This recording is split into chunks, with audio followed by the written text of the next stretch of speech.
ምንድነው የሚያስለቅሳችሁ? የት ነበራችሁ ጨዋታው ሲጀመር? በትክክል አትጫወቱም ነበር መጀመሪያ?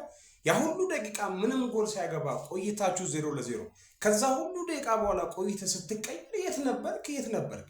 እንደዚህ የምትሉ አምስት ማንቀርቀብ ማትችል አንተ ለማች እረፉ። ስነ ስርዓት ያዙ።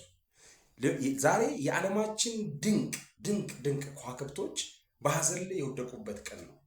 በጣም ነው ማዝነው። በስፖርቱ ዓለም ከፍተኛ የሆነ ሐዘን ያለበት ቀን ይሄ ቀን ይመስለኛል። የእውነቴን ነው የምነግራችሁ። ኔይማር ጁኒየር እና ክርስቲያኖ ሮናልዶ 4 ዓለም ዋንጫ ላይ ተሳትፏል፣ 6 ዓለም ዋንጫ ላይ ተሳትፏል።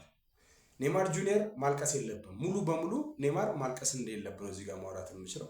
ጉዳት ላይ ነበር፣ መሳተፍ አልቻለም። ቢሳተፍ የተሻለ ነጥብ ይመጣ ነበር። ደን ክርስቲያኖ ሮናልዶ ኤጅ ማተር የሚያደርግ ነው። በቃ ምንም ሁለቱንም የሚያስለቅሳቸው ነገር የለም። በቃ ዩዲዲ ቤስት ሀገራቸውን ይወዳሉ። እመኑኝ ከነዚህ ተጫዋቾች በኋላ ያለው ቶርናመንት የተሻለ እንዲህ አይነት ልቦና ያላቸው ተጫዋቾች እናገኛለን የሚለው ጥያቄ ውስጥ ይግባል። ግድ የላችሁ እንዲህ አይነት ሀገር ወዳድ ለኳሱ ዓለም ሲያዝናኑን ቅንጦኑ ጨዋታ ሲጫወት ሰርቶ ማደግ ምን እንደሆነ ሲያሳየን ሰው ሁሉ ጥሩ መሆን ይችላል ብሎ ያሳየን እነዚህ ከዋክብቶችን የመሰለ ተጫዋች ነገ እናገኛለን የሚል እምነት የለኝም ከሊዮኔል ሜሲ ውጪ።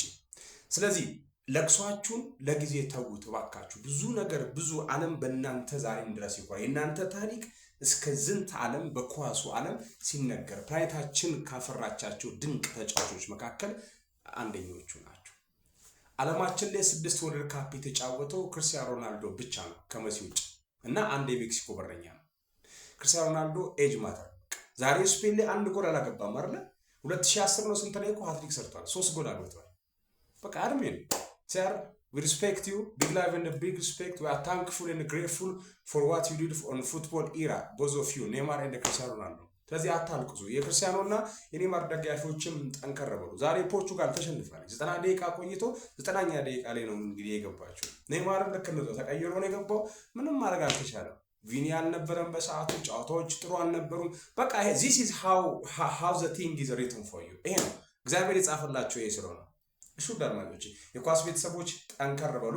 በቃ ኳስ መዝናናት ነው ማየት ነው። በእርግጥ ክርስቲያኖ ሮናልዶን በዚህ መልኩ መሸኘት ይከብዳል።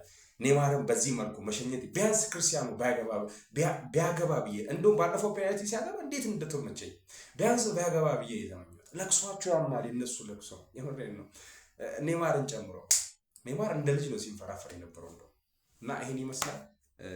አዲስ መረጃ ካለ ማደርሳችሁ ይሆናል። እንግዲህ ቀጣይ ጨዋታዎችን እንመለከታለን። ይሄ ቪዲዮ ለሊት ለ7:20 ጉዳይ ስለተሰራ ኮፒ ሊንክ ሼር ብታደርጉበት እላለሁ።